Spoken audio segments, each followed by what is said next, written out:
Hello, I'm Tim Tanner. And I'm Amy Winstead, We are from the Department of Innovation and Digital Learning, as well as the co-chairs of Classroom Modernization. and we would like to introduce you to the newest member of your classroom.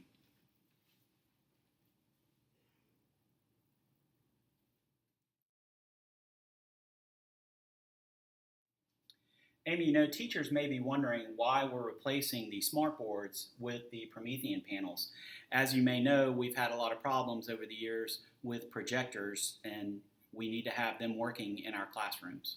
Yes, and we have capital funds that are specifically dedicated to upgrading classroom technologies. Those are the funds that will be used to replace our aging smartboards with the new Promethean panel.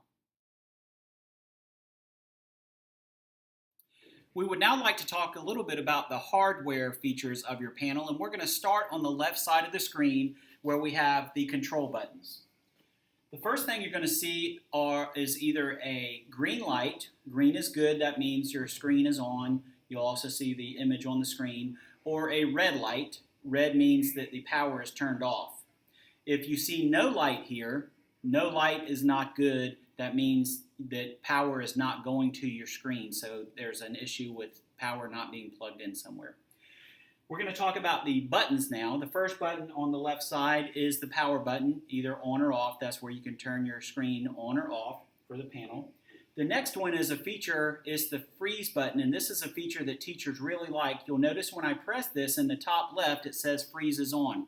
If you have directions or a task on the screen that you would like to leave up for the students to see, but you need to answer a quick email or take attendance or something else on your computer, you can press the freeze button on, and they will still see this image but not see what you're doing on your computer. To turn that off, I simply press it again, and now freeze is off, and that will go away in just a moment. Next, we have the volume up or down, either the plus or minus sign. It's going to control the volume of whatever is playing on your screen, but it's going to come out of the speakers, not on the panel, but on the ceiling of your classroom. So that's a really nice feature that you'll be able to control the volume here, but it'll come out of the speakers in your ceiling like it always has. The next item we have is touch off or touch on, and right now I have the touch off. So let's say you're getting ready to go to lunch and you leave an image up here. Students will not be able to go by and touch anything that you have on the screen until I turn that touch back on. We next have the settings at the bottom of the screen. When I press the settings button, this is a quick way for you to get to your settings.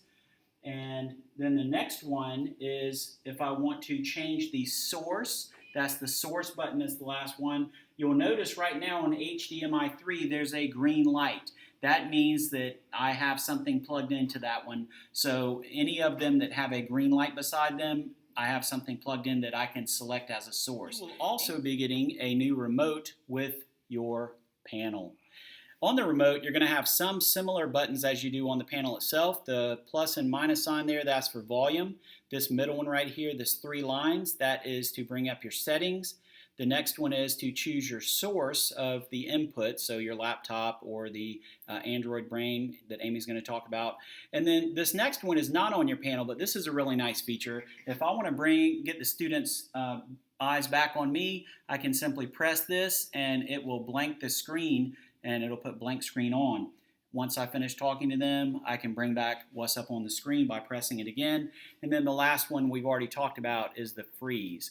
These, depending on what area you're in, that is how you select. And then you also have the power button here. Next, Amy's going to talk to you about the right side of the screen. One of the pieces of hardware that come with your panel is a pen tool. You do receive one pen with your panel. You can write with either the pen or your finger. You don't have to use specifically the pen for any of the activities on the panel, but you do receive one. Another feature of the panel is the USB connection that's located on the front of the panel.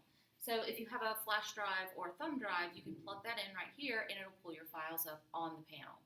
Another nice feature here is that a teacher can plug their laptop in and drive the panel from here. So if you had a visitor in the classroom and you didn't want to unplug your teacher laptop, they could plug in here using the HDMI and the USB for touch and drive the panel from being plugged in here. This panel comes with a mini computer that is located on the back corner of your panel. This allows for the panel to be operated independently of the teacher laptop, meaning I can connect to the internet, I can go into Google Drive, I can pull in files, I can drive the teaching and learning from here and use my teacher laptop for small group instruction or other needs in the classroom. All of the teaching and learning is coming from the panel when I'm using the mini computer that's built into the back.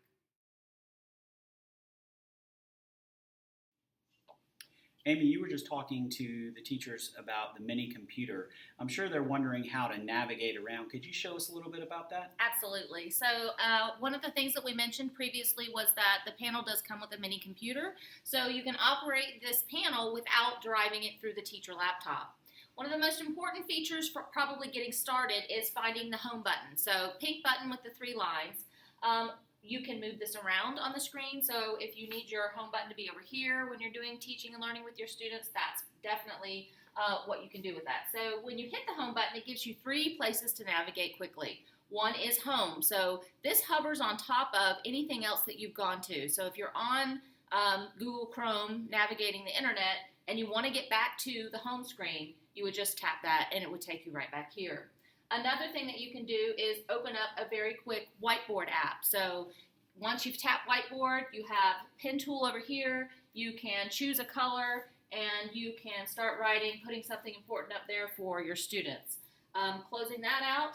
The other thing that the home button will do for you is take a quick screenshot. So if you're showing a video and you want to annotate over that video, if you use the pen or the photo button here, it'll take a screenshot for you.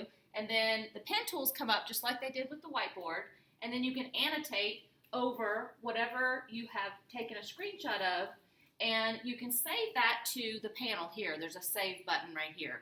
Or if you just wanted to annotate for the moment, closing that out.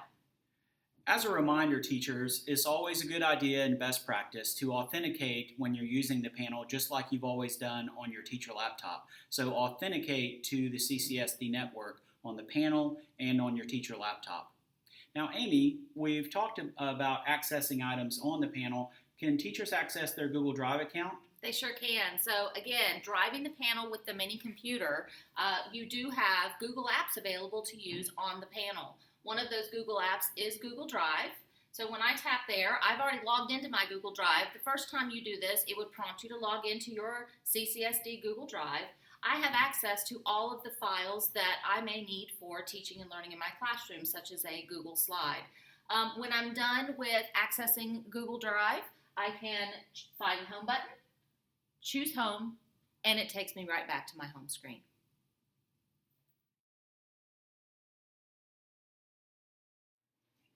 So Tim, we've talked about how to use the Promethean panel with the built-in mini computer. Can a teacher use this panel like they used to use the smart board with their laptop? I'm glad you asked that, Amy.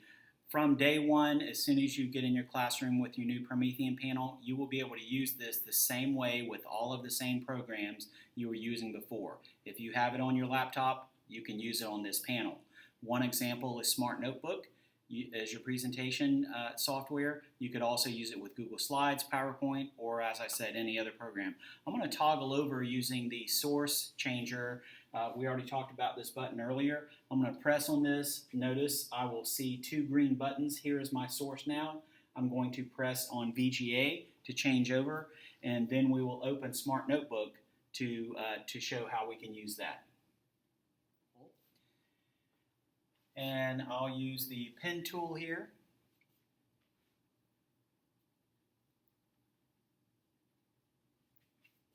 I'll go back to my pointer.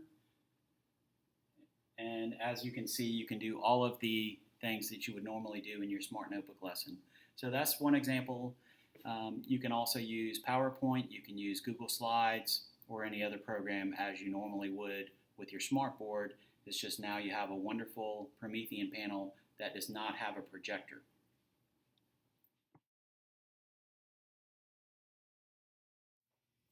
Amy, is there a way if a teacher wanted to mirror his or her laptop up on the panel without it being plugged in so that he or she could monitor the classroom wirelessly with their laptop. Is there a way to do that on the panel? Yeah, I'm glad you asked that. That is a really cool feature of the Promethean panel, is the teacher can show what's on her laptop on the panel wirelessly through mirroring, meaning the teacher can be walking around the room or at least not have to be tethered to the front of the classroom where the panel is. Let me show you how to do that.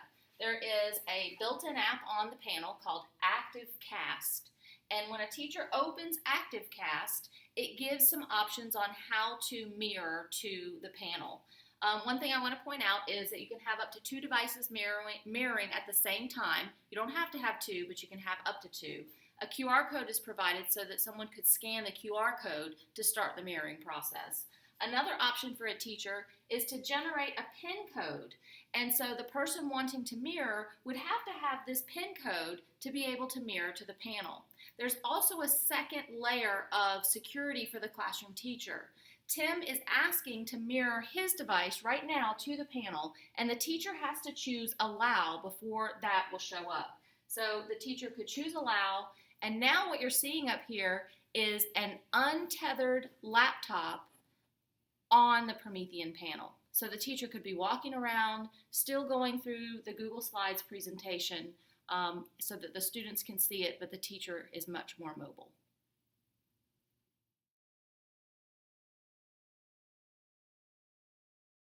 Amy, if a Promethean panel is not functioning properly for a teacher, who should he or she call? Teachers can call the help desk. Please see the information on the screen. The phone number is 843-308-8181, or you can email the help desk at help_desk and describe the problem, and a field tech will come out to support.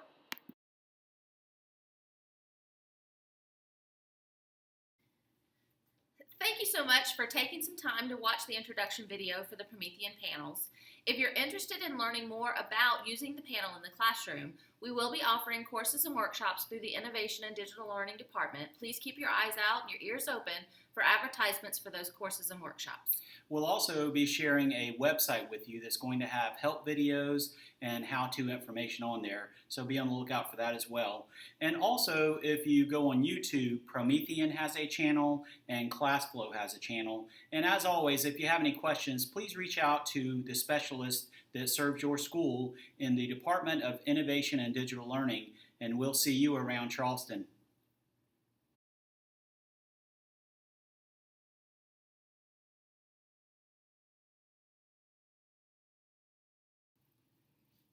Hello, I'm Tim Tanner. And I'm Amy Winstead. And we are from the Department of Innovation and Digital Learning. We also speak Dolphinese.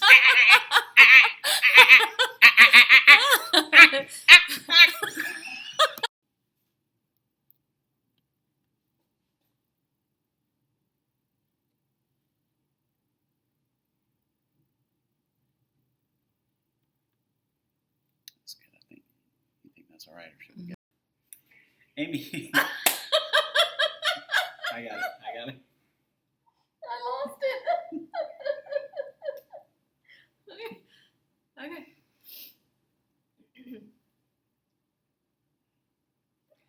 Amy, you were just talking about... Sorry. She has thought of some of my dad jokes, is what happened. I wanted to monitor the classroom wirelessly, easy for me to say. It's so weird. Okay. That's me. Oh well, it'll just have to stay. Where is it? We should be filming that. Yeah, we for a should. blooper. Yes. All right, Okay. so